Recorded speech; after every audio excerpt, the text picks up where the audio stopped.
Jangan lupa like, komen, dan subscribe channel YouTube TVRI Bengkulu dan nyalakan lonceng notifikasinya.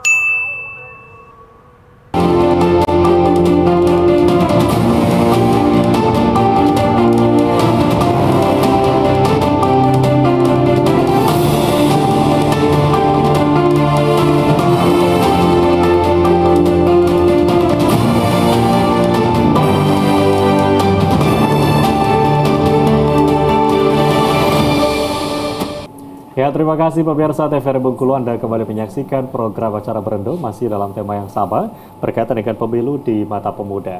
Nah, kalau kita bicara soal pemuda mungkin tadi ada kekhawatiran ataupun ada ketakutan, tapi kita melihat di sisi lain juga banyak sekarang anak-anak muda yang justru semangat gitu ya, untuk bisa membawa mungkin membawa diri dan mungkin memberikan aspirasi dan sebagainya dengan salah satunya mencalonkan diri sebagai calon legislatif dan sebagainya. Ini seperti apa sih kalau kita melihat semangat anak muda saat ini mungkin dari Bang Sony?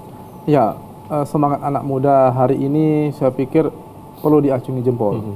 Karena sejak zaman kami dulu anak muda itu butuh banyak kemana-mana untuk mencari referensi ya. Sekarang dia cuman handphone itu sudah banyak informasi yang tersedia. Jadi banyak keunggulan pada hari ini. Diakui mau tidak diakui memang hari ini banyak keunggulan. Dan tentunya anak muda punya peran penting hari ini. Baik dari sisi politik, menentukan kebijakan, baik dari sisi ekonomi, dia bisa berbisnis segala macam. Dari sisi pergaulan, dia bisa berbanyak mengembangkan diri. Jadi sekarang semua pintu terbuka seperti itu kan. Nah, yang inilah yang menjadi problem juga kalau tidak punya kontrol, tidak bisa rem yang baik, maka ini akan loss juga takutnya nanti ke depan. Begini ya, begitu ya. Jadi di pemilu ini kita lihat banyak calon dari anak-anak muda. Satu sisi kita salut bahwa anak-anak muda itu berani menampilkan diri, menyatakan sikap dan menyampaikan pandangan. Saya salut betul ini kan. Cuma terkadang satu sisi ada juga yang kita lihat bahwa ini terkesan dipaksakan, terkesan tidak punya basic dan terkesan juga cuma mengandalkan uang. Ini yang terjadi di satu sisi ya. Ini menjadi khawatir kita bersama untuk masyarakat. Karena kalau sudah menjadi anggota dewan cuma mengandalkan sisi kekuatan finansial uang, mau kebijakan apa dibikin untuk masyarakat? DPR misalnya DPR ya. DPR itu walaupun satu suara punya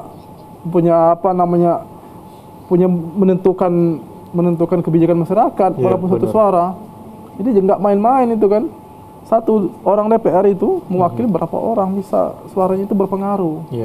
Nah, kalau itu misalnya tidak ngerti dia tugasnya apa, nanti ke depan juga bingung mau ngapain ini kan, sudah duduk di sana bingung ngapain.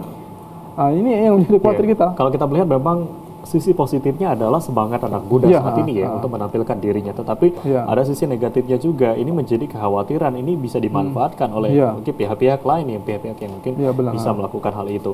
Nah, mungkin kalau kita melihat sekarang juga tidak hanya mungkin para pemuda, tetapi banyak juga sosok public figure yang sekarang ingin menampilkan dirinya atau sosok dirinya dalam pemilu atau politik sekarang ini seperti apa? Mungkin kalau dari Ferdian sebenarnya. Nah, mungkin karena kita sistemnya demokrasi, jadi kalau di demokrasi itu mencari yang famous, yang terkenal.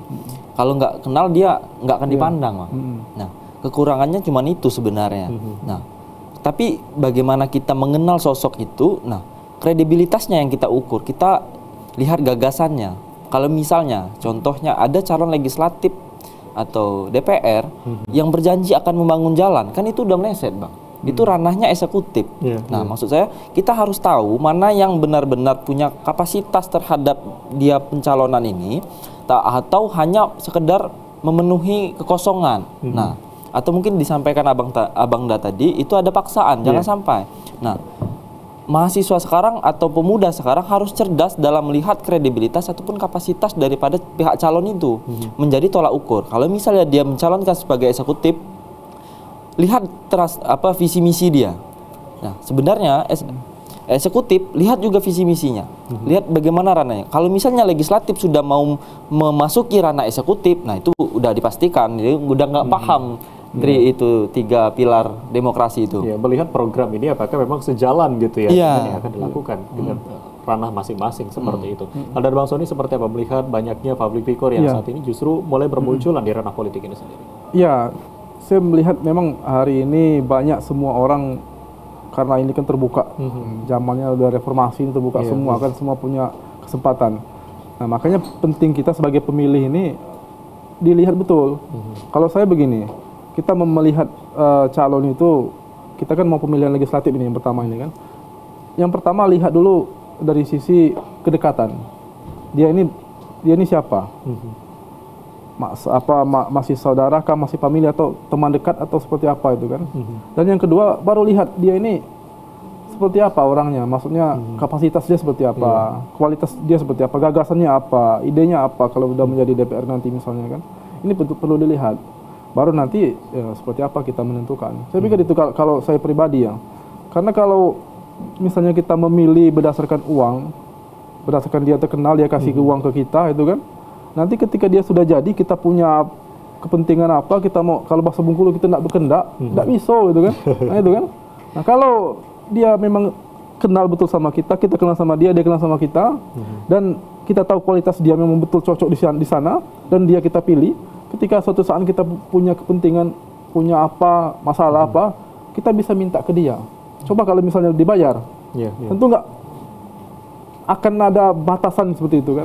Nggak mungkin kita berani misalnya nekan dia minta apa kalau udah dikasih dibayar kita kan. Nah ini penting sekali, bahwa jangan sampai money politik itu menjadi di depan. Kita harus mengedepankan memang orang-orang ini orang yang memang kita kenal betul dan memang kualitasnya betul. Bisa, itu jadi kan. memang harus kita ketahui bagaimana kualitas dari sosok itu sendiri gitu ya untuk calon-calon. Jadi kalau kita melihat banyaknya calon saat ini, tentu membuat kita juga memiliki banyak pilihan gitu ya. Katakanlah tadi ada kerabat, ada teman dan lain sebagainya, ada keluarga dan lain sebagainya. Ini menjadi pilihan tentu, tapi tentu dengan kualitas yang memang harus dikedepankan. Nah, sejauh ini kalau melihat dari anak-anak muda sekarang dengan banyaknya pilihan, dengan memanfaatkan teknologi, apakah ini sudah menjadi pilihan dan memang memudahkan? Seperti apa nih, Ferdinand? Kalau milenial sendiri, kalau kami terakhir di Hari Tani kemarin, kami mengadakan diskusi bagaimana perkembangan pertanian dan dampak daripada kebijakan-kebijakan yang dihasilkan untuk pertanian. Nah, sebenarnya poin pertamanya kita harus lihat dulu calonnya. Legislatif dia ini seperti apa? Kalau Abang Dam menyampaikan kedekatan, kalau dia dari suku kita atau lingkungan ada di rumah kita, sanak saudara kita. Nah, yang kedua, lihat juga partainya. Partai dia berideologi seperti apa. Nah, partai dia pernah melakukan apa di masa lalu. Track record daripada sebuah partai itu menentukan bagaimana kebijakan yang akan dilahirkan ke depannya. Nah, itu juga menjadi tolak ukurnya. Nah, terus bagaimana? Lihat juga kedekatan dia sama seperti siapa. Misalnya ada calon A nih, calon A dekat sama napi misalnya kan, itu kan menjadikan tanda tanya. Dia sering mungkin kampanye bersama napi atau mungkin, nah itu kan menjadi tolak ukur juga, kedekatan dia sama siapa, mainnya sama siapa. Nah lingkungan dia itu harus di track record juga. Nah apalagi zaman sekarang sudah masuk digital yang sangat pesat ya, sosial yang hampir gap sosial kita ini, yang kebanjiran informasi. Nah untuk milenial lebih cerdas lagi menyaring informasi itu. Ya artinya memang itu tadi track record juga harus dilihat gitu ya, tadi dari partainya, siapa sosok calonnya. Ini menjadi satu hal yang menentukan siapa yang nantinya memang berhak dan memang layak kita pilih gitu ya. Tentu ini untuk memajukan Indonesia ke depan seperti apa. Benar. Nah kalau dari Bang Sony lagi melihat banyak anak muda yang saat ini katakanlah tadi apatis, yang mungkin melihat ada kekhawatiran atau ketakutan karena melihat mungkin dari 2019 hingga jabatan sampai sekarang, katakanlah nanti pun saya memilih akan tetap sama, hasilnya akan seperti itu. Ini bagaimana sih kita menghindari agar jangan ada apatis gitu ya di antara atau anak-anak muda sekarang? Iya, memang itu saya dengar dari dulu ya, mahasiswa apatis itu kan. Dan ketika saya ke desa-desa, saya mendengar juga pada waktu ada pengorganisasian masyarakat itu kan. Jadi banyak masyarakat apatis, banyak mahasiswa yang apatis. Oke lah, masyarakat dia mungkin udah tahapannya udah umur berapa itu kan. Ya, tapi yang mahasiswa ini kita rugi sebetulnya, mereka apatis ini kan. Makanya sebetulnya perlu kita sadarkan, perlu banyak misalnya kebijakan pemerintah itu mengarah langsung kepada masyarakat. Memang real kepada anak pemuda itu ya, kepada pemuda. Real kebijakan itu kepada pemuda. Jangan dipotong anggarannya itu kan. Memang real kepada pemuda. Hari ini banyak anggaran untuk pemuda tapi realisasinya dipotong-potong itu anggarannya. Jadi betul real kepada anak pemuda, kepada pemuda anggaran ini betul-betul dibina betul bagaimana pemuda ini secara karakternya seperti itu. Artinya pembinaan karakter Ya, dan juga mungkin ya, penting. pendidikan politik ini menjadi suatu hal yang penting. Kita akan jeda sejenak.